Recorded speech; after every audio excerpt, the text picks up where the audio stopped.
मेनू दिखाओ। उपन्यास ऑनलाइन पूरा पढ़े। उपन्यास बिन। उपन्यास सर्वनाश का लोहार अध्याय 101 101। कहीं और। गुना प्रिय पाठकों, अधिक अध्यायों के अनुवाद में हमारी टीम की सहायता के लिए यहां दान करें। यूआरएल। सर्वनाश का लोहार 101 कहीं और। Alpha hair oil. अब ये ट्रिक सिर्फ 30 दिन में नए बाल उगाए, यकीन न हो तो खुद ही सजाएं। 869 गुना। पब फ्यूचर द्वारा विज्ञापन। चारों ओर मलबा उड़ रहा था, दीवार टूट रही थी, सब कुछ ढह गया और प्रक्षेप्य एक नरपरी की तरह दिखाई दिया जिसकी हल्की दाढ़ी थी और उसके गंजे सिर पर एक टूटा हुआ मुकुट था। पहले प्रक्षेप्य के बाद दूसरा प्रक्षेप्य आया। इसका आकार प्लेटिनम सुनहरे बालों वाली एक महिला परी जैसा था। तुम्हारी हिम्मत कैसे हुई? दूसरे प्रक्षेप्य ने पहले प्रक्षेप्य से टकराते ही गरजते हुए कहा, जिससे उसे और बढ़ावा मिला। कृपया समझो प्रिय, तुम भी तो सबसे छोटी नहीं हो। ओग एक मुट्ठी पहले प्रोजेक्टाइल की आंतों में धंसी और वह दूर जा गिरी, जिसका आकार खून की फुहारों के साथ केले जैसा था। मैं मुश्किल से 200 साल से ऊपर का हूं, तुम हजारों साल के बूढ़े हो। फिन परिवार के सदस्यों के बीच दोस्ताना चर्चा कर रहा था। यह कोई क्रूर उपद्रव नहीं था जिसमें उनके महल को ध्वस्त कर दिया गया। लेकिन प्रिय, फिन के पिता ने मुंह से खून बहते हुए कहा, नहीं नहीं प्रिय, तुम मुझे संदेश भेजो कि दादी बीमार थी। मैं यहाँ आता हूँ। मुझे सभी प्रकार की हीरो परेड में शामिल होने के लिए मजबूर किया जाता है और कोई भी मुझे नहीं बताता कि क्या हो रहा है। और जब मैं अंततः दादी से मिलता हूँ तो वह मुझे शादी की बधाई देती है। 2 सप्ताह वह सेठ के साथ होरा को देखने के लिए बिता सकती थी, लेकिन वे बर्बाद हो गए। उसने इन तंग और असुविधाजनक औपचारिक कपड़ों में एक परेड, एक पुरस्कार समारोह, एक पदोन्नति और कई भोजों को सहन किया था। वह उन लोगों से भी नहीं मिल पाए जिन्हें सेठ और उसने बचाया था। उसकी कथित बीमार दादी ने उसे तय विवाह पर बधाई दी। जब वह आखिरकार उससे मिलने में कामयाब रही तो यह आखिरी तिनका था जिसने उसकी पीठ तोड़ दी। उसकी आंखों से ज्वालाएं निकल रही थी और उसकी मुट्ठियां एक तीव्र दिव्य आभा से ढंकी हुई थी। पहला प्रक्षेप्य फिन के पिता महल की एक बड़ी बालकनी पर लेटे हुए रुक गए। प्रिय, कृपया मुझे। एक बहुत ही खुशमिजाज हरे रंग की विशालकाय महिला की तरह उसने अपनी दोनों मुट्ठियां बालकनी में पटक दी, जिससे पूरी संरचना टूट गई और मलबे की बारिश होने लगी। जब धुआं और धूल एक तेज झोंके से छट गई तो उसने पाया कि उसके पिता बेतहाशा उबड़-खाबड़ किनारे से चिपके हुए हैं। उसने विनती भरी आंखों से उसकी ओर देखा, लेकिन उसकी नजर केवल काली आंखों पर पड़ी जो शून्य की तरह गहरी और ठंडी थी। राजा अमर रहे। उसने उसके हाथ पर पैर रखा और उसे किनारे से गिरा दिया। आह, क्या तुम्हारा गुस्सा शांत हो गया है? एक खूबसूरत परी हवा में छेद के पास मंडरा रही थी। उसकी आंखें और बालों का रंग फिन जैसा ही था। असल में यह इसके विपरीत था क्योंकि यह परी उसकी मां थी। पब फ्यूचर द्वारा विज्ञापन। मां, आपने ऐसा कैसे होने दिया? आप मुझे हीरो मानती हैं और फिर आपने उसे मेरी पीठ में छुरा घोंपने दिया। स्वीटी पाई, मुझे माफ कर दो, मेरे पास कोई विकल्प नहीं था। आंसू भरी आंखों से उसके पिता धूल के बादल से बाहर निकल आए। उसने उसके गुस्से को शांत करने के लिए साथ दिया था। वह किसी भी समय वास्तव में खतरे में नहीं था। उसने बस दर्द सहा। फिन ने उसकी बात को अनसुना कर दिया और अपनी मां की ओर मुड़ गई। ये सच है प्रिय, ये दूसरा राजकुमार है जिसने तुमसे शादी का प्रस्ताव रखा था। ये वही है जिसने परेड और पुरस्कार के लिए मजबूर किया था। फिर भी परी जाति एक मात्र सत्तात्मक समाज थी जिसमें सबसे ऊपर एक रानी थी। फिर भी उसके शासन के नीचे सभी प्रकार के निचले राजा और कुलीन थे। फिन का परिवार अपने देश में मध्यम स्तर का कुलीन था। उसके पिता के पास राजघराने के खिलाफ जाने की शक्ति नहीं थी। जैसे ही फिन की मुट्ठी की पकड़ मजबूत होती गई, कमरे में तनावग्रस्त कंडराओं के टूटने की आवाज गूंजने लगी। बंद करो, तुम्हें पता है कि तुम इस समस्या को क्रूर बल से हल नहीं कर सकते। यह उसकी मां की दृढ़ आवाज थी। उसने अपने माता-पिता के चिंतित चेहरों को देखा और अपनी पकड़ ढीली कर दी। वे सही थे। शाही पहरेदारों के सामने उसके पास कोई मौका नहीं था। वह पकड़े जाने से पहले किसी भी तरह की हिंसा या विनाश भी नहीं कर सकती थी। सुझाव, उसने जोर देकर पूछा। उसके लिए ये स्पष्ट था कि उसे किसी सत्ता लोलुप राजा से विवाह करने के लिए मजबूर नहीं किया जाएगा, जो सोचता है कि उसकी उपलब्धियां उसे अच्छी लगती हैं। भागो, उसकी मां ने बस इतना कहा, चले जाओ और किसी भी बुलावे पर ध्यान मत दो। क्या तुमने नहीं कहा था कि तुम्हें एक अच्छा दोस्त मिल गया है? उसके पास वापस जाने के लिए कोई बहाना बनाओ। उसके पिता ने अपनी पत्नी को आश्चर्य से देखा, लेकिन राजकुमार का क्या हुआ? हमने वही किया जो अपेक्षित था। अगर हमारी बेटी भाग जाती है तो ये हमारी समस्या नहीं है। वह 204 साल की है। वह अपने फैसले खुद लेने के लिए पर्याप्त उम्र की है। फिन ने अपनी मां को चमकती आंखों से देखा और उसे जोश से गले लगा लिया। वह हमेशा उसे समझती थी। उन्होंने इस बारे में बात की कि वे फिन को कैसे तस्वीर करके ले जाएंगे। वह सेठ को हमेशा के लिए अलविदा कहने की इच्छा के बहाने दुनिया छोड़ देगी, लेकिन वह बस उसके साथ रहेगी और वापस नहीं आएगी। यह एक सरल विचार था। जब तक फिन दुनिया छोड़ने में कामयाब हो जाता है तब तक कोई राजकुमार फिन जैसे उच्च पदस्थ अधिकारी के साथ कुछ नहीं कर सकता। उसने सेठ को एक पत्र भेजा कि वह शीघ्र ही वापस आएगी और वह उनसे मिलने के लिए उत्साहित थी। उसने अपने वरिष्ठ अधिकारियों से छुट्टी मांगी जो एक प्रसिद्ध नायक के अनुरोध को अस्वीकार करने में असमर्थ थे। कम से कम ये पद किसी काम का तो था। इस तरह वह अपने माता पिता को राजकुमार के क्रोध से निपटने के लिए छोड़कर ओरा भाग गई। वह सफलतापूर्वक ओरा सिस्टम चर्च में पहुंच गई, लेकिन उसका पत्र प्राप्त नहीं हुआ था। यहाँ कोई सेठ इंतजार नहीं कर रहा था, इसलिए वह सेठ को ढूंढने चली गई। वह सराय में आई, लेकिन वहां सेठ नहीं था। अब वह उसे कैसे ढूंढेगी? क्या वह ओरा जैसे बड़े शहर में सेठ को ढूंढ पाएगी? व्यर्थ जाने का डर उसके दिल को जकड़ रहा था। जैसे ही उसकी आंखों में आंसू आने लगे, सराय वाला बात करना जारी रखता रहा। उसने उसे बताया कि वह कुछ दिन पहले अपने बच्चों और उनकी पार्टी के साथ चला गया था। वह भी रैंक एडवेंचरर बनने के लिए रैंक का परीक्षा देने के लिए बाहर गया था। परीक्षा में 2 सप्ताह लगने थे। सराय के मालिक जेम्स को फिन की याद आई और उसने उसे उसके लौटने तक अपने कमरे में रहने की पेशकश की। फिन को वैसे भी रहने के लिए जगह की जरूरत थी, इसलिए वह अभी के लिए रुकने के लिए तैयार हो गई। चूंकि अब उसे पता चल गया था कि सेठ कहां है, इसलिए उसका अगला गंतव्य गिल्ड था, जहां वह उस खोज के बारे में अधिक जानकारी प्राप्त कर सके। जब वह पहुंची तो गिल्ड में काफी हलचल थी। गिल्ड रिसेप्शनिस्ट अपने हाथों में कागजात लेकर इधर-उधर भाग रहे थे, जबकि साहसी लोगों के समूह घबराए हुए भावों के साथ खड़े थे। परी को काउंटर पर लगभग 1 घंटे तक इंतजार करना पड़ा, तब जाकर रिसेप्शनिस्ट उसके पास पहुंची। वह पसीने से लथपथ थी और उसकी सांस फूल रही थी और उसके बाल बिखरे हुए थे। मैं आपकी कैसे मदद कर सकती हूँ? उसने उसे प्रशिक्षित व्यावसायिक मुस्कान देने की कोशिश की, लेकिन ये टेढ़ी और जल्दबाजी वाली थी। फिन को उसके लिए थोड़ा बुरा लगा, लेकिन उसने ऐसा व्यवहार किया जैसे उसने ध्यान नहीं दिया और उसे सेठ के बारे में बताया। रिसेप्शनिस्ट महिला का चेहरा थोड़ा सा मुस्कुराया जब उसने उल्लेख किया कि उसका दोस्त परीक्षा अभियान का हिस्सा था। आपने इसके बारे में अभी तक नहीं सुना? आप भी रैंक के साहसी हैं, है ना? महिला ने अचानक अपनी आंखों में चमक के साथ पूछा। हाँ, अच्छा, मैं आपको उस खोज की बारीकियों के बारे में नहीं बता सकता, लेकिन अगर आप बचाव सुदृढ़ीकरण दल में शामिल होना चाहते हैं तो मैं आपको सब कुछ बता सकता हूँ। बचाव दल, उसने चिल्लाकर कहा। रिसेप्शनिस्ट ने उसे शांत रहने का इशारा किया। उसने एक फॉर्म आगे बढ़ाया। यह सुदृढ़ीकरण अभियान में शामिल होने के लिए था। रिसेप्शनिस्ट ने उसे इस समय क्या हो रहा था इसका संक्षिप्त विवरण दिया। कल उन्हें टोरा से सूचना मिली कि वे वापस कॉल करें और सभी व्यापारी कारवां और यात्रियों को रद्द कर दें। शहर की ओर जाने वाली सड़क के किनारे के वाइवन बहुत हिंसक हो गए थे। झुंड का नेतृत्व एक नए अल्फा द्वारा संभालने के बाद से यह पहले से ही काफी बुरा था, लेकिन कुछ ऐसा हुआ जिसे टोरा प्रकट नहीं कर सकी, लेकिन इसने सरीसृपों को भड़का दिया। स्थिति अस्थिर थी और टोरा की ओर यात्रा करने वाले किसी भी व्यक्ति के लिए बेहद खतरनाक थी। यही कारण था कि गिल्ड में अराजकता थी। सभी प्रकार के व्यापारियों, साहसी लोगों और कारवां को रद्द करने और वापस बुलाने के अलावा उन्हें महल के कारवां के लिए एक सुदृढ़ीकरण दल का आयोजन करने की भी आवश्यकता थी, जो पहले से ही वाइवन के क्षेत्र में प्रवेश कर चुका था। महल का कारवां खतरे के क्षेत्र में प्रवेश करने वाला अंतिम था और इसमें सबसे अधिक संख्या में लड़ाके थे। इस खोज में प्रतिभागियों को कम से कम बी रैंक होना आवश्यक था। यही कारण है कि रिसेप्शनिस्ट ने उसे तुरंत भर्ती करने का यह मौका लिया। बी रैंक वाले पहले से ही दुर्लभ और व्यस्त थे, ऐसे में किसी ऐसे व्यक्ति को ढूंढना जो खाली हो और भाग लेने में व्यक्तिगत रुचि रखता हो, स्वर्ग से भेजे गए उपहार की तरह था। पूरी ब्रीफिंग और सेट ऑफ कल सुबह होगी, इसलिए फिन के पास तैयारी के लिए समय था। वाइवन्स। फिन ने सराय में वापस जाते समय इन बड़ी उड़ने वाली छिपकलियों के बारे में सोचा। हालांकि ये जीव बेहद खतरनाक थे, लेकिन उसे थोड़ी राहत भी मिली। भले ही ये खतरनाक थे, लेकिन सेठ को कम से कम इतना मजबूत तो होना चाहिए कि वो उन चीजों से बच सके। उसे यकीन था कि जब तक वो उसके पास नहीं पहुंच जाती, वो बचकर निकल जाएगा। पब फ्यूचर द्वारा विज्ञापन प्रायोजित सामग्री। अगर आपके शरीर पर है सफेद दाग तो आपको पता होना चाहिए ये उपाय। 30 दिन में फिल्म बाल ओपने का अनोखा फॉर्मूला, निकला शानदार नतीजा। संपर्क टॉस साइट मैप दान करें, मेनू दिखाओ। उपन्यास ऑनलाइन पूरा पढ़ें। उपन्यास बिन। उपन्यास सर्वनाश का लोहार अध्याय 102 102। परीक्षा 4। गुना प्रिय पाठकों, अधिक अध्यायों के अनुवाद में हमारी टीम की सहायता के लिए यहां दान करें। URL सर्वनाश का लोहार 102 परीक्षा 4 पब फ्यूचर द्वारा विज्ञापन। सभी ने अपन वाइवरन को देखा। लंगड़ाता हुआ, अंधा और टूटे हुए पंख के साथ यह स्पष्ट रूप से अपनी गतिशीलता खो चुका था, लेकिन यह अभी भी एक विशाल बख्तरबंद टैंक था। वे इसे कैसे मार सकते थे? सेठ का पहला विचार चारों के ओबोल का था। उसे यकीन था कि हथौड़ा वाइवरन की खोपड़ी को भी चकनाचूर कर देगा, लेकिन उसे हथौड़े के बारे में संदेह था। यही वजह थी कि उसने इसे अपने विचारों से बाहर रखा। जब वह सोच रहा था, उसका ध्यान कारवां के बाकी सदस्यों की ओर चला गया। वे कठिन समय से गुजर रहे थे और समग्र स्थिति पर विचार करने के लिए उनके पास कोई समय नहीं था। चौथा वाइवन भी उतर चुका था और अन्य दल कारवां की वापसी सुनिश्चित करते हुए सरीसृपों को रोकने में व्यस्त थे। अन्य सी रैंक्स में भी माइक जैसी ही समस्याएं थी। उनके हथियार मोटे तराजू को प्रभावी ढंग से भेदने और उन्हें मारने या अक्षम करने के लिए पर्याप्त क्षति पहुंचाने में असमर्थ थे। समस्याओं के कारण भागने की प्रक्रिया अपेक्षा से धीमी रही, इसलिए कारवां से उनकी दूरी उतनी नहीं बढ़ी जितनी उन्हें आशंका थी। सवाल यह था कि यहाँ वाइवन का क्या किया जाए? क्या उन्हें उसे वहीं छोड़कर भाग जाना चाहिए? सेठ इस नतीजे पर पहुंचा कि उसके पास ऐसा कोई हथियार नहीं है जो उसे एक ही बार में वाइवन को खत्म करने में मदद कर सके। कम से कम उसे हाथापाई की लड़ाई से बच निकलने का भरोसा तो नहीं था। इससे एक ही उपाय बचा, उसे हेजहॉग में बदल दिया। उसने अपनी राय पार्टी के साथ साझा की। चलो इस पर तब तक हमला करते रहें जब तक यह मर न जाए। उसने अपना धनुष तैयार करने और उन गड्ढों पर निशाना लगाने से पहले कहा जिनमें कभी वाइवरन की आंखें हुआ करती थी। दूसरे ने उसे आश्चर्य से देखा, लेकिन जब उसके पहले तीर ने प्राणी की जीभ पर वार किया और खून की धार बहने लगी तो वे उसका इरादा समझ गए। खैर, वास्तव में नहीं। उन्होंने सोचा कि सेठ बिना कवच वाले मुंह पर निशाना लगाने और उसे इस तरह मारने की बात कर रहा था, जबकि सेठ का इरादा सचमुच उसे इतने सारे तीरों से छलनी करना था कि वह जीने से थक जाए। जीभ पर वार करना वास्तव में उसकी आंख को चूकना था। नतीजा वही रहा। जब बिल्को, लिक्सिस और पफल्स ने हमले के जादू से वाइवन के सिर पर हमला करना शुरू किया, माइक ने धनुष और मीना ने क्रॉसबो निकाला। धनुष माइक के लिए एक बैकअप हथियार था, इसलिए वह सबसे अच्छा निशानेबाज नहीं था, लेकिन मीना ने वास्तव में जहर वाले बोल्ट के साथ क्रॉसबो का काफी नियमित रूप से इस्तेमाल किया। वाइवन अंधा था, इसलिए वह उन लोगों की दिशा भी नहीं समझ पाया जो उसके सिर पर लंबी दूरी के भयंकर हमलों की बौछार कर रहे थे। सेठ द्वारा आंख की गुहा में एक अच्छा प्रहार वाइवन की गति को बहुत धीमा कर देता है। क्या उसने मस्तिष्क पर प्रहार किया? इस मौके का उपयोग करते हुए लिक्सिस ने एक शक्तिशाली जादू की तैयारी की। एक लंबी कास्ट के बाद एक सामान्य आकार का आग का गोला उसके हाथों से उछलकर राक्षस के गले में घुस गया। सेठ को पहले से ही लगा कि वह सफल हो गई है, जब एक बड़े विस्फोट ने प्राणी के सिर को अंदर से अलग कर दिया। लंबी गर्दन बस खून के छींटों में फट गई। उसने अपनी पार्टी के बाकी लोगों को एक आत्मसंतुष्ट मुस्कान के साथ देखा, क्योंकि अभी कुछ ही देर पहले उन सभी के चेहरे पर निराशा के भाव थे। लेस देन डिंग वयस वाइवन लव 0.47 मारा गया है। आपने अनुभव अर्जित किया है। Greater then. पब फ्यूचर द्वारा विज्ञापन। लेस देन डिंग, आपका स्तर बढ़ गया है। अब आप लव 0.24 पर है। Greater than. लेस देन डिंग, शीर्षक ड्रैगन स्लेयर छोटा प्राप्त हुआ। आपने ड्रैगन जाति के एक रिश्तेदार को वश में करने में सफलता प्राप्त की है, जो 5% ड्रैगन प्रकार के दुश्मनों पर। Greater than. उसने जो इस्तेमाल किया था उसे संपीड़ित आग का गोला कहा जाता था। ये पहले तो सामान्य लग रहा था, लेकिन वास्तव में ये कई आग के गोले को मिलाकर संपीड़ित करने की शक्ति थी। कितने आग के गोले होंगे ये जादूगर की प्रतिभा और कौशल के स्तर पर निर्भर करता था। एक निश्चित समय के बाद संपीड़न हटा दिया जाएगा और गेंद अपने सभी घटकों के संयुक्त होने की तुलना में कई गुना अधिक शक्ति के साथ फट जाएगी। विस्फोट की आवाज पूरे परिदृश्य में गूंज उठी और सबका ध्यान अपनी ओर खींचा। सिर्फ साहसी लोगों का ही नहीं, बल्कि वाइवन्स का भी। और सिर्फ साहसी लोग ही नहीं, बल्कि सभी लोग खूनी विस्फोट और जमीन पर गिरते हुए कटे हुए सिर को देखकर अचंभित थे। इसके बाद लाश के टुकड़े टुकड़े होकर गिरने की आवाज आई। सभी की नजरें उस समूह पर टिकी थी जिसने अभी अभी एक वाइवन को मारा था। साहसी लोगों की, लेकिन खास तौर पर वाइवन की आंखों को देखकर वह समझ गया कि एक पल में क्या होने वाला है और उसने दौड़ना शुरू कर दिया। दूर या कारवां की ओर नहीं, बल्कि वाइवरन की लाश की ओर। ये सिर्फ ये सुनिश्चित करने का लालच नहीं था कि सारी लूट उसके और उसके दल के पास रहे। नहीं, ये वाइवरन द्वारा अपना बदला शुरू करने के बाद लूट न कर पाने का डर भी नहीं था। खैर, शायद थोड़ा सा। लेकिन सबसे बड़ी वजह लाश पर तैर रहे दो गोले थे। एक विशाल चमकता हुआ गोला कटी हुई गर्दन से निकला और एक छोटा चमकीला चांदी का गोला सिर से निकला। एक तो हाल ही में मारे गए वाइवन की आत्मा थी। लेस देन आत्मा विशाल शिल्प सामग्री, दुर्लभ ग्रेटर देन। दूसरा उसके भाले से निकली वफादार आत्मा थी। संभवतः विस्फोट के बल से वह टूट गई होगी। आत्माएं लेस देन आत्मा पर कब्जा ग्रेटर देन के कारण उसकी ओर आकर्षित होने लगी, इसलिए उसे बस ध्यान केंद्रित करना था और लाश तक पहुंचना था, उसे लूटना था और भाग जाना था। जिस समय सेठ ने दौड़ना शुरू किया, उसी समय बूढ़ा वाइवन भी चलने लगा और उस ऊंचाई से नीचे उतर आया जहां से उसने अब तक देखा था। सेठ ने अपनी आंख के कोने से आसमान से गिरते हुए विशालकाय सिलहूट को देखा, लेकिन अब वह रुक नहीं सकता था। वह पहले से ही इतना करीब था, इतना करीब कि पीछे मुड़ना उसके लिए संभव नहीं था। उसने और जोर लगाया और वाइवरन की लाश के पीछे छिप गया। लेस देन डिंग, निष्क्रिय कौशल, डर प्रतिरोध लव 0.8, डर प्रतिरोध लव 0.9 बन गया है। Greater then. एक विशालकाय पंजे वाला जानवर वहां से तेजी से गुजरा जहां वह अभी खड़ा था। Less than ding, Kaushal, soul capture love 0.3, soul capture love 0.4 बन गया है। Greater than. इस अधिसूचना ने उसे लगभग दिल का दौरा दे दिया। वह less than soul capture greater than के लेवल अप का बहुत बेसब्री से इंतजार कर रहा था, लेकिन इस समय वह बिना किसी डर के जा सकता था। एक फुसफुसाहट, एक क्रंच, विशाल पंजे सेठ के पीछे छिपे हुए वाइवन की लाश में धंस गए थे। मानो बूढ़ा वाइवन अपने साथी की लाश को वापस पाना चाहता था। उसने अपने पंख फड़फड़ाने शुरू कर दिए और लाश को जमीन से ऊपर उठा लिया। नहीं, तुम नहीं कर सकते, उसने चिल्लाया और वाइवन लाश को थप्पड़ मारते हुए चिल्लाया, लूट लो। धुएं के गुबार के साथ विशालकाय पिंड हवा में गायब हो गया। पुराने वाइवन ने अचानक नियंत्रण खो दिया और आकाश में उड़ गया, क्योंकि उसने जो वजन पकड़ा था वह गायब हो गया।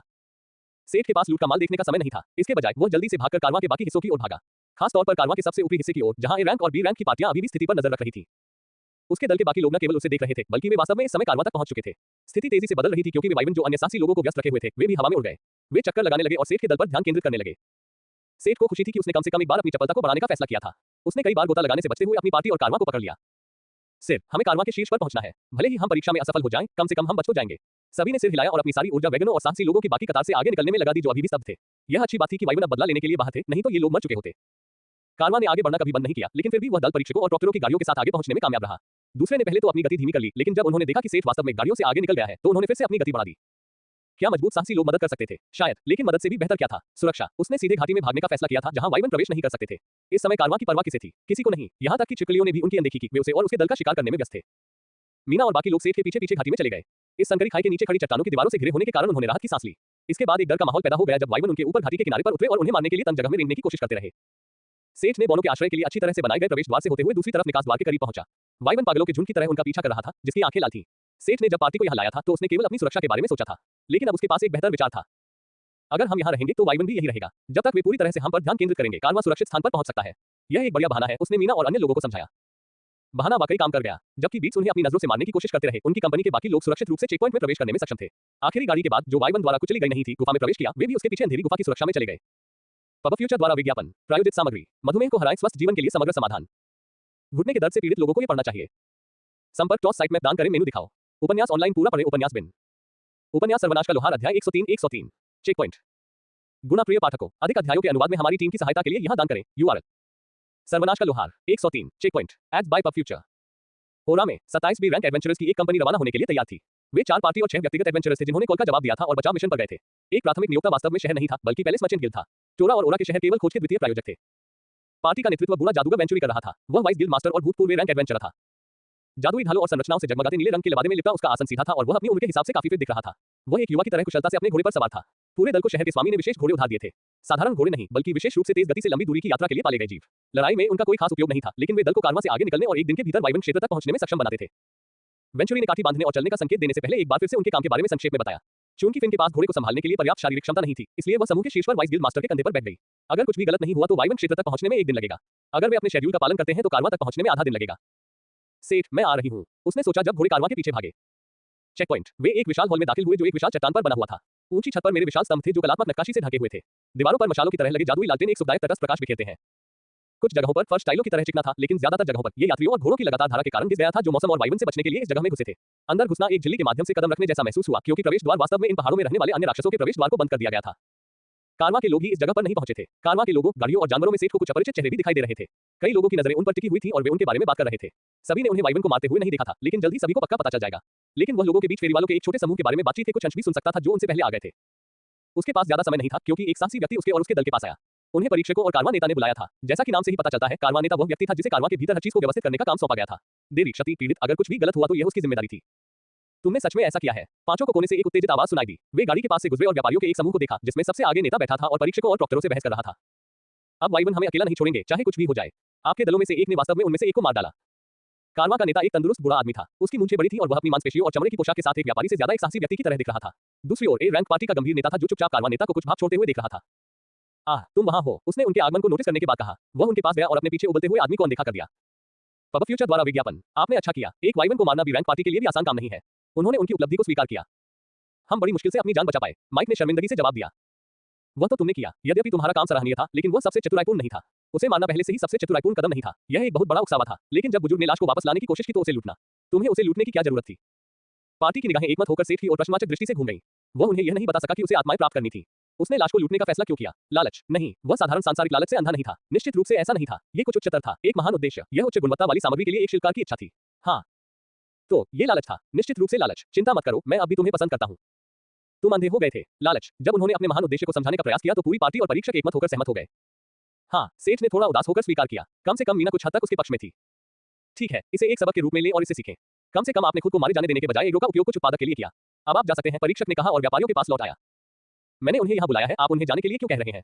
और एक सबक, अब से वाइवन हमें निशाना बनाएंगे। हमें संभावित शिकार से दुश्मनों में अपग्रेड किया गया है। क्या आप उन्हें सिर्फ माफ करना चाहते हैं? उन्हें जिम्मेदारी लेनी होगी और इसे जाने दो, ये पहले ही हो चुका है और कुछ भी इसे बदल नहीं सकता। मैं इसकी जिम्मेदारी लूंगा। ये हमारी जिम्मेदारी है क्योंकि हमने ही परीक्षार्थियों को कमाका और ऐसा होने दिया। ए रैंक ने कारवां नेता को रोका। तुम अभी भी यहाँ हो, जाओ। उसने पीछे मुड़कर देखा और उन्हें भगा दिया। पार्टी को वास्तव में समझ में नहीं आया कि ऐसा क्यों हुआ, लेकिन वे बिना किसी सजा के भाग निकले और युद्ध की लूट को भी अपने पास रखने में सफल रहे। वे लूट को देखने के लिए वैगनों के पीछे एक कोने में छिप गए। यहाँ तक कि सेठ के पास भी अभी तक वस्तुओं की जांच करने का समय नहीं था। यह उससे कहीं कम था जिसकी उसने उम्मीद की थी। लूट से वस्तुओं को इकट्ठा करना वास्तव में एक अक्षम तरीका था। इनमें से 35 तराजू हथेली के आकार के थे, चमड़े का एक टुकड़ा जो शायद एक कवच के लिए पर्याप्त था, 4 नुकीले दांत जो उसकी बांह की लंबाई के बराबर थे और एक छोटा सींग। सेठ उनमें से एकमात्र व्यक्ति था जिसके पास वस्तुओं का मूल्यांकन करने का कौशल था, इसलिए उसने उन्हें विवरण पढ़ा।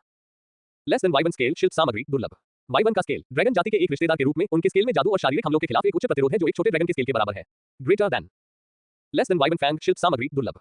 वाइवन के नुकीले दांत ड्रैगन प्रजाति के रिश्तेदार होने के कारण उनके नुकीले दांतों में उच्च स्थायित्व और छेदक गुण होते हैं जो छोटे ड्रैगन के नुकीले दांतों के समान होते हैं। लेस देन वाइवन चमड़ा शिल्प सामग्री असामान्य। वाइवन के पंखों का चिकना चमड़ा हवा के साथ एक अच्छा मौलिक संबंध था। Greater than. Less than Vivian horn crafting सामग्री असामान्य। वाइवन का सींग एक छोटा और भंगुर सींग जो ड्रैगन की याद दिलाता है, लेकिन उसमें कार्यक्षमता की कमी है। अपनी दीवार पर लगाने के लिए एक अच्छी ट्रॉफी। Greater than. पहले दो को सुनते समय उनकी आंखें दिख गईं, तीसरा ठीक था और अंतिम थोड़ा निराशाजनक था। मैं सींग के बारे में नहीं जानता, लेकिन मैं एक अच्छे दर्जी को जानता हूं।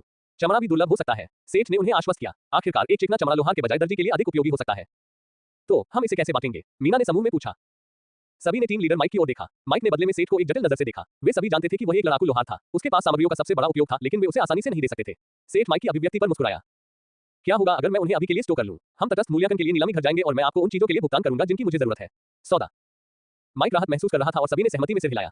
चाहे उन्होंने इसे सेठ को बेचा हो या किसी स्टोर पर, यह स्पष्ट था कि वे किसे पसंद करते हैं, जब तक कि कीमत एक ही हो। सेठ ने सामान को अपनी सूची में पैक कर लिया और पार्टी अपने शांत छोटे से कोने में आराम से बैठ गई। इतना ध्यान अपनी ओर खींचने के बाद उन्होंने बाकी कारवां में घुलने मिलने की हिम्मत नहीं की। योजना ये थी कि कारवां अगली सुबह तक यही रहे। उम्मीद है कि एक रात के बाद वाइवन चले गए होंगे। वे मीना को कुछ गर्म खाना लाने के लिए भेजते हैं जिसे पकाया जाता है और हॉल के बीच में बांटा जाता है। हत्यारे के रूप में वह सबसे अगोचर थी। मूल रूप से यात्रा के किसी भी बिंदु पर खाना पकाने की योजना नहीं थी, लेकिन इस तरह के हमले से गुजरने के बाद कारवां नेता ने फैसला किया कि गर्म भोजन मूड को हल्का कर देगा।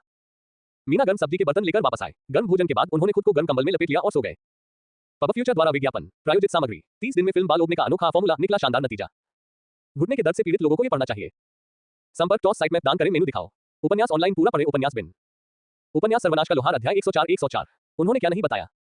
सर्वनाश का लोहार 104 उन्होंने क्या नहीं बताया। पब फ्यूचर द्वारा विज्ञापन। फर्श हिलने लगा और सेठ जाग गया। हॉल में अंधेरा था और एकमात्र रोशनी जले हुए कैंपफायर से आ रही थी। जादुई लालटेन का क्या हुआ? उसने अपने बगल में दो चमकती हुई आंखें देखी। मीना भी जाग रही थी। एक बिल्ली प्रकार के जानवर हत्यारे की धारणा प्रभावशाली थी। माइक भी जाग रहा था। क्या हो रहा है? सेठ ने मीना से फुसफुसाकर पूछा। मुझे कुछ पता नहीं, मैं तब जाग गया जब अचानक लाइट चली गई। फिर जमीन हिलने लगी और तुम जाग गए। उन्होंने बाकी लोगों को जगाया और अपनी अपनी चीजें तैयार की। कुछ चल रहा था। कंपन के तेज होने के साथ ही धीरे धीरे बाकी कारवां भी चलने लगा। लेकिन इससे पहले कि लोग रोशनी डाल पाते या मशाल जला पाते, गुफा में एक बहुत बड़ी गड़गड़ाहट गूंजने लगी और अंधेरे में दर्द भरी चीखें गूंजने लगी। घबराहट में पुजारियों ने प्रकाश मंत्रों का जाप करना शुरू कर दिया, जिससे भयानक जानवर जगमगा उठे जो हॉल की दीवारों और फर्श को तोड़कर बाहर आ गए थे। उनके जबड़े से निकले भयानक दांतों और खाली आंखों के दो जोड़े के साथ लंबे सरीसृप सिर। पपड़ीदार त्वचा पीली और सूखी हुई थी। ड्रैक्स। कुछ साहसी लोग उन्मादपूर्ण ढंग से चिल्लाए। ड्रेक वाइवन जैसे ड्रैगन का रिश्तेदार था। उनके पास पंख नहीं थे, लेकिन वे जमीन पर भयानक दुश्मन थे। जो चीजें उभरी थी वे एक जैसी दिख रही थी, लेकिन नहीं, ड्रैक्स नहीं, लेकिन क्या क्या? इससे पहले कि कोई उचित प्रतिक्रिया दे पाता, जीवों ने नरसंहार शुरू कर दिया। लंबे भयानक पंजे निकटतम साहसी लोगों को चीरते रहे। रोशनी में दिखाई देने वाली और भी जगहें थी जहां दीवारें और फर्श उखड़ने लगे थे। हमें बाहर निकलना होगा, माइक ने कहा और वे बाहर निकलने के लिए दौड़ पड़े। वे अकेले नहीं थे जो बाहर निकलने के बारे में सोच रहे थे। वे प्रवेश द्वार से ठीक पहले निकल गए, इससे पहले कि वह लोगों की भीड़ द्वारा अवरुद्ध हो जाता जो एक साथ बाहर निकलने की कोशिश कर रहे थे। जब वे भागने की कोशिश कर रहे थे तो गठन या लड़ाई के सभी विचार गायब हो गए थे। उनके पीछे गुफा में ए और बी रैंक की पार्टियां राक्षसों की तरह ब्रेक से लड़ रही थी।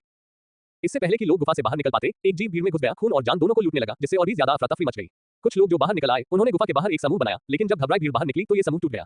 जांचकर्ताओं ने अपनी तरफ से पूरी कोशिश की, लेकिन भागते हुए लोगों का पीछा करने से उन्हें रोकने के लिए बहुत सारे राक्षस थे। संकरी जगह लोगों की चीखों, लड़ाई की आवाजों और सरीसृपों की दहाड़ और जानवरों की चीखों से भरी हुई थी। पब फ्यूचर द्वारा विज्ञापन। सेठ और उसका दल घाटी के किनारे पर रुक गया और उलझन में पड़ गया। उन्होंने देखा कि दूसरे लोग बिना पीछे देखे रात में उनके पीछे से भाग रहे थे। उनके लिए यह इतना आसान नहीं था। रात में देखने वाले लोहार ने घाटी के किनारों पर किसी भी वाइवन को नहीं देखा, लेकिन इसका मतलब यह नहीं था कि वे वहां नहीं थे। दूसरे लोग घाटी से बाहर भाग सकते थे, लेकिन उन्होंने उनमें से एक वाइवन को मार दिया था। छिपकलियां शायद उनके बाहर आने और उन्हें मार डालने का इंतजार कर रही थी, जैसे ही वे सुरक्षित जगह से बाहर निकलेंगे। उनके पास उस बुरे वाइवन से लड़ने का कोई तरीका नहीं था। उनके पीछे से आ रही चीखों ने उन्हें पीछे देखने पर मजबूर कर दिया। कई राक्षस आखिरकार प्रवेश द्वार से निकलकर संकरी घाटी में घुस गए थे। किसी का पीछा करने के बजाय उन्होंने अपने आसपास के मृत और अक्षम साहसी लोगों को जोरदार तरीके से खाना शुरू कर दिया। मोन ने अंदर से अपने व्यस्त साथियों को पीछे छोड़ने की कोशिश की और बाहर निकलने के बाद उनका पीछा किया। वे खाई के निकास के करीब प्रतीक्षा कर रहे थे, इसलिए उनके पास अपनी स्थिति का मूल्यांकन करने के लिए कुछ दूरी और समय था। सेठ को अब आखिरकार उस जीप पर लेस देन अवलोकन ग्रेटर देन का उपयोग करने का मौका मिल गया, जबकि वे अपने शिकारों की लाशों को खाने और गुफा के अंदर से बाहर निकलने में व्यस्त थे। Less than blood slave break love 0.37 greater than blood slave कालकोठरी में उन चीजों की तरह। सेठ ने नाम पढ़ते ही सोचा, ये कैसे संभव था? और सबसे महत्वपूर्ण बात, अगर ये क्रिप्ट में मौजूद प्राणी की तरह थे, तो वे अपने प्रदर्शित स्तर से कहीं ज्यादा शक्तिशाली थे। जैसे कि यह काफी बुरा नहीं था कि उच्च स्तरीय ड्रैक्स ने हमला किया। वे भी किसी तरह के भक्त अपवित्र प्राणी थे। चलो दौड़ते हैं, सेठ ने अचानक सुझाव दिया। भागो। क्यों? हम वहां के वाइवन के लिए आसान शिकार हैं, हमारे पास एक मौका हो सकता है। इन चीजों के आंकड़े जांचने की कोशिश करो, सेठ ने माइक को बीच में टोकते हुए कहा। उनमें से किसी के पास दुश्मनों की जांच करने के लिए लेस देन अवलोकन ग्रेटर देन से ज्यादा विश्वसनीय मूल्यांकन कौशल नहीं था, लेकिन चूंकि अन्य सदस्य सेठ से ज्यादा ऊंचे स्तर पर थे, इसलिए वे सिर्फ नाम से ज्यादा कुछ देख पा रहे थे। वे सिर्फ स्तर के हिसाब से ही देखते थे और इससे पहले उन्होंने ज्यादा पढ़ने की जहमत नहीं उठाई थी। जब उन्होंने ड्रैक्स के आंकड़ों की जांच करने के लिए समय निकाला तो उनके चेहरे पीले पड़ गए। ड्रेक पहले से ही एक जानवर था जिसे मारने के लिए एक सी रैंक पार्टी की जरूरत थी। इन ब्लड स्लेव्स की स्थिति ब्लड स्लेव थी, जिसने उनके सभी बुनियादी गुणों को 50% और एनरेस्ट तक बढ़ा दिया, जिससे उनके हमले में 25% की वृद्धि हुई। परेशान करने वाली फुफकार और गुर्राहट के साथ ड्रेक जानवरों का समूह अपने आसान शिकार पर व्यस्त अपने भाइयों से आगे निकल गया और उनका पीछा करने के लिए घाटी के साथ-साथ दोनों निकासों की ओर तेजी से दौड़ने लगा। पब फ्यूचर द्वारा विज्ञापन, हाँ, हमें भागना चाहिए, जल्दी करो। सभी सहमत हुए और रात में घाटी से बाहर निकल गए। सेठ को अपनी उपस्थिति छिपाने के लिए लेस देन छिपाने ग्रेटर देन का उपयोग किए हुए काफी समय हो गया था। उनसे पहले के लोगों के विपरीत वे पूरी तरह से घबराए हुए नहीं थे, इसलिए सभी ने अपनी उपस्थिति छिपाने के लिए किसी तरह का कौशल सक्रिय किया और रात में चुपके से बाहर निकल गए। मीना एक हत्यारे के रूप में उत्कृष्ट थी और रात के अंधेरे में पूरी तरह से गायब हो गई। सेठ उसे रात की दृष्टि से भी नहीं देख सकता था। वे जितनी जल्दी और चुपके से हो सके उस घाटी तक पहुंच गए जहां से अब रूपांतरित ड्रैक्स की एक सतत धारा बह रही थी। केवल सेठ ने ये देखा और उसने दूसरों को बताने से परहेज किया। जानवरों के झुंड को भागते, रोंते और अधिक शिकार की तलाश करते हुए सुनकर पार्टी तनाव में थी। वे यह न जानते हुए भी बेहतर थे कि रात के अंधेरे में कितने जानवर रहते हैं। ऐसा तब तक होता रहा जब तक कि जानवर भी उस खड़ी चट्टान से बाहर नहीं निकल आए, जिसका वे अब तक पीछा कर रहे थे, जो उनके बहुत पीछे थी। भाड़ में जाओ, जल्दी करो दोस्तों, वे करीब आ रहे हैं। उसने चिल्लाया। छिपने का समय नहीं था क्योंकि वे भागने के लिए दौड़ पड़े। इससे क्या फर्क पड़ता है कि वाइवन ने उन्हें देखा या नहीं, अगर वे उन अजीब ड्रैक्स के कारण वैसे भी मर गए। मुझे छिपने की जगह मिल गई है, ये दूर नहीं है। अचानक आई आवाज ने उनके दिलों को झकझोर दिया। यह मीना थी जो उनके बीच आ गई थी। वह सामने के इलाके की टोह ले रही थी। वह चट्टान के नीचे तक उनका नेतृत्व कर रही थी। यहाँ हमें चढ़ना है, वहां ऊपर एक दरार है जहां हम छिप सकते हैं, उसने रुकते हुए कहा। ये कुछ न होने से तो बेहतर ही था। भले ही वे जीप चट्टान के बीच से सुरंग बना सकते थे, लेकिन शायद वे उन्हें वहां नहीं ढूंढ पाते। वैसे भी उनसे बचकर भागना कोई विकल्प नहीं था। वे जल्दी से खड़ी चट्टान की दीवार पर चढ़ गए। जैसा कि मीना ने कहा था, वहां एक छोटा सा किनारा और एक दरार थी जहां से वे निकल सकते थे। तन प्रवेश द्वार एक छोटी प्राकृतिक गुफा की ओर जाता था जहां वे अभी छिप सकते थे। बाहर चट्टानी घाटी में सर पर दौड़ते ड्रैक्स की आवाज बदल गई। झुंड की धमाचौकड़ी और कभी-कभार चीखने की आवाज के बजाय लड़ाई की आवाजें आ रही थी। मानो ड्रैक्स किसी से लड़ रहे हो। क्या परीक्षक आखिरकार गुफा से बाहर निकलने और स्थिति को नियंत्रित करने में कामयाब हो गए थे? सेठ बाहर देखना चाहता था, लेकिन मीना थोड़ी तेज थी। लेकिन जब उन्होंने एक जोरदार दहाड़ सुनी तो वह तुरंत वापस गुफा में कूद गई। ड्रेक में से एक ने उसे देख लिया था और वास्तव में छलांग लगाकर किनारे तक पहुंच गया था। अपने पंजों से गुफा के फर्श के पत्थर को खोदते हुए वह किनारे से चिपका हुआ था। दूर से पीला और दुबला दिखने के बावजूद उसकी मांसपेशियां और चौड़े कंधे अभी भी उनके छोटे से छिपने के स्थान में घुसने के लिए बहुत चौड़े थे। उसने उन पर गुर्राहट की और फुफकारते हुए उसे दबाने की कोशिश की। उसकी गर्म नम सांसों से सड़ी हुई गुफा की बदबू आ रही थी और लिक्सिस को उल्टी जैसा महसूस हो रहा था। दो जोड़ी खाली आंखें अभी भी लालच से शिकार को देख रही थी। शुरुआती आश्चर्य के बाद सेठ सबसे पहले अपने आप को संभालने लगा। उसने इस मौके का फौरन फायदा उठाया और ड्रेक को चारों के ओबोल से मारा। शक्तिशाली झटके ने घिनौने क्रंच के साथ थूथन को कुचल दिया और जमे हुए खून और कालीगू के छींटे पड़े। इसने सेठ को लगभग उल्टी करवा दी, लेकिन इसका वांछित प्रभाव हुआ। प्राणी एक पल के लिए स्तब्ध रह गया, अपनी पकड़ खो बैठा और किनारे से गिर गया। फिन को भी ऐसा ही महसूस हुआ होगा, क्रैकेन के गूदे में लिपटा हुआ। सेठ पहले ही अपने भाले से चूक गया था। अधिक रेंज के साथ वह घिनौने सामान की लहर से नहीं टकराता। कोई मार अधिसूचना का मतलब यह नहीं था कि वह चीज अभी भी जीवित थी। पार्टी अभी भी सेठ द्वारा किए गए काम को समझने में व्यस्त थी। तभी उसने उस अज्ञात हथियार के ऊपर एक अज्ञात ढाल जोड़ दी, जिसका उसने पहले कभी इस्तेमाल नहीं किया था। ढाल कुछ खास नहीं थी। उसके कवच के साथ फिट होने वाली यह एक मध्यम आकार की पतंग की ढाल थी जो लकड़ी के आधार से बनी थी और कई सांप की पसलियों से बनी प्लेटों से ढकी हुई थी। ये भारी थी, लेकिन इसमें अच्छी सुरक्षा थी। हथौड़े और ढाल से लैस सेठ प्रवेश द्वार के करीब पहुंचा। उसने बाहर से अराजक लड़ाई की आवाजें सुनी, सरीसृपों की बहुत सी दहाड़ें और चीखें, लेकिन इससे पहले कि वह एक झलक पा सके, उसे अपने धड़ की ओर आ रहे एक टूटे हुए थूथन को रोकना पड़ा। यह उसकी ढाल से टकराया और उसे पीछे धकेल दिया। सेठ ने फिर से अपना हथौड़ा घुमाया और इस बार खोपड़ी को कुचलने का लक्ष्य बनाया। और ड्रेक गायब हो गया। धुएं के एक झोंके के साथ नहीं, बल्कि एक झटके के साथ। चीखते हुए, अपने पंजों को फर्श में गड़ाते हुए, वह अचानक पीछे की ओर खींचा गया, गुफा से दूर और हवा में ऊपर। पब फ्यूचर द्वारा विज्ञापन, संपर्क टॉस साइट में दान करें, मेनू दिखाओ। उपन्यास ऑनलाइन पूरा पढ़े। उपन्यास बिन। उपन्यास सर्वनाश का लोहार, अध्याय 105। जो उन्होंने नहीं कहा टू। सर्वनाश का लोहार 105। उन्होंने क्या नहीं कहा टू। पब फ्यूचर द्वारा विज्ञापन। उसकी आंखों के सामने का दृश्य जितना हो सकता था उतना शानदार था। रात के अंधेरे में जो केवल एक जादू की रुक रुक कर आने वाली रोशनी से टूट रहा था, एक महायुद्ध की तैयारी हो रही थी। घाटी रूपांतरित ड्रैक्स की एक सेना और कारवां के बचे हुए लोगों से भर गई थी जो अपनी जान बचाने के लिए बेताब थे। और घाटी के ऊपर की हवा अनगिनत वाइवन से भरी हुई थी। वह केवल चमड़े के पंखों का एक समूह आकाश को ढांकते हुए देख सकता था। बार-बार वाइवन अपने झुंड से बाहर निकलकर एक ड्रेक को पकड़ लेते और उसे अपने साथ बादलों में ले जाते और उन्हें बरसा देते या जमीन पर दूसरे ड्रेक को कुचल देते। जबकि ड्रैक्स किसी भी जीवित प्राणी पर हमला कर रहे थे, वाइवन्स ने संघर्षरत साहसी लोगों की उपेक्षा की तथा अपने मरे हुए रिश्तेदारों को नष्ट करने पर ध्यान केंद्रित किया। वाह, यह मीना थी जो उसके बिना देखे उसके पास आ गई थी। अपने बिल्ली के कान पीछे करके और अपनी चौड़ी और गहरी आंखों से वह घाटी में चल रही लड़ाई को देख रही थी। क्या वह ऐसा ही दिख रहा था जब उसने पूरे शहर को आग लगा दी थी? Less than blood slave Drake love 0.35 मारा गया है। आपने अनुभव अर्जित किया है। Greater then. ड्रेक अंततः युद्ध के मैदान में कहीं मर गया था। उसे लगभग 10% अनुभव मिला, भले ही उसकी वास्तविक मृत्यु में कोई बड़ी भूमिका नहीं थी। क्या हो रहा है दोस्तों? कुछ देर तक कुछ न बोलने के बाद पार्टी के बाकी लोगों ने अपना सिर बाहर निकाला। वे केवल जादू से होने वाली रोशनी की यादृच्छिक चमक देख सकते थे, लेकिन वे सुन सकते थे आकाश में पंखों का फड़फड़ाना और सरीसृपों की चीखें और दहाड़ की कर्कशता। साहसी लोगों की चीखें, जादू के विस्फोट और जब ड्रैक्स अत्यधिक ऊंचाई से जमीन पर गिरते हैं तो मांस के छींटे। युद्ध के मैदान का शोर ही उनके लिए काफी था। सेठ ने बताया कि क्या हो रहा था और वे और भी ज्यादा उदास हो गए। अब क्या हो रहा था? उन्होंने इस बारे में बात की कि अब क्या करना है और एकमात्र संभव समाधान पर पहुंचे। डरो और छिप जाओ। जब तक बाहर का माहौल शांत नहीं हो जाता, वे वहीं रहें। उन्हें और क्या करना चाहिए था? मदद। यह आत्महत्या से बेहतर कुछ नहीं था। भागना या तो वाइवन या ड्रैक्स द्वारा मारे जाने का अच्छा मौका था। कम से कम वे यहाँ वाइवन से सुरक्षित थे। पब फ्यूचर द्वारा विज्ञापन। और इसलिए वे उस छोटी सी गुफा में छिप गए और प्रतीक्षा करने लगे। फिन की ओर बचाव सुदृढ़ीकरण दल एक दिन के भीतर वाइवन के इलाके में पहुंच गया और उस पठार पर विश्राम किया जहां कारवां एक दिन पहले रुका था। व्यापारियों द्वारा छोड़े गए निशानों से उन्हें भरोसा हो गया कि वे पकड़ने के करीब हैं। अब तक कारवां चौकी पर पहुंच गया होगा। सुबह सुबह उनके पीछे भागने से पहले दल ने अच्छी तरह आराम किया होगा। इस तरह वे भोर में कारवां तक पहुंच गए।